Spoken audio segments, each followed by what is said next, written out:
voina chuan guitar lesson thar kan zir ho lenga voina kan zir ho le tur chu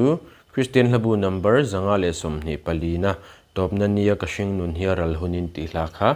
gitara perdan kan zirang a hela hi arzo mun sangana a capella ron saka kha karon play mil dona ol samzo ko wangin kepoi that feta karon bu dona keponei lo tan kha chun kepotel lovin ka chord ron soi mangle a lyrics le a chord kal dan karon zia khan in lo play rem me don ni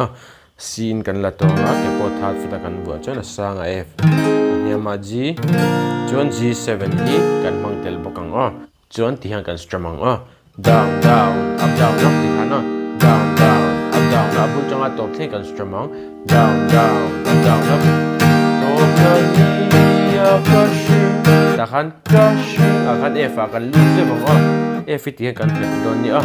chon a thak a ki thak kha ol samai mi labi ka chon tawpna nia ka hring nun nia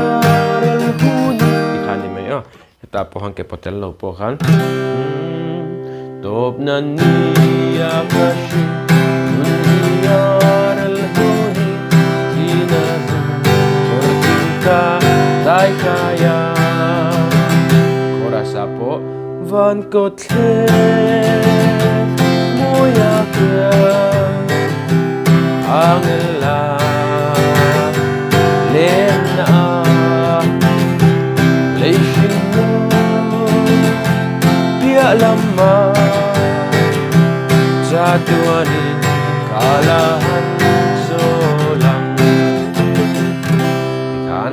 keponei lautan po khan kami strumming pechan mangle kami chord mang khan kan play me don ni hlanin karon play min lenga uluk da vini lo ngai thale don ni tawpna nia ka hring nun nia ral hunin tina kortika tai kaya Wana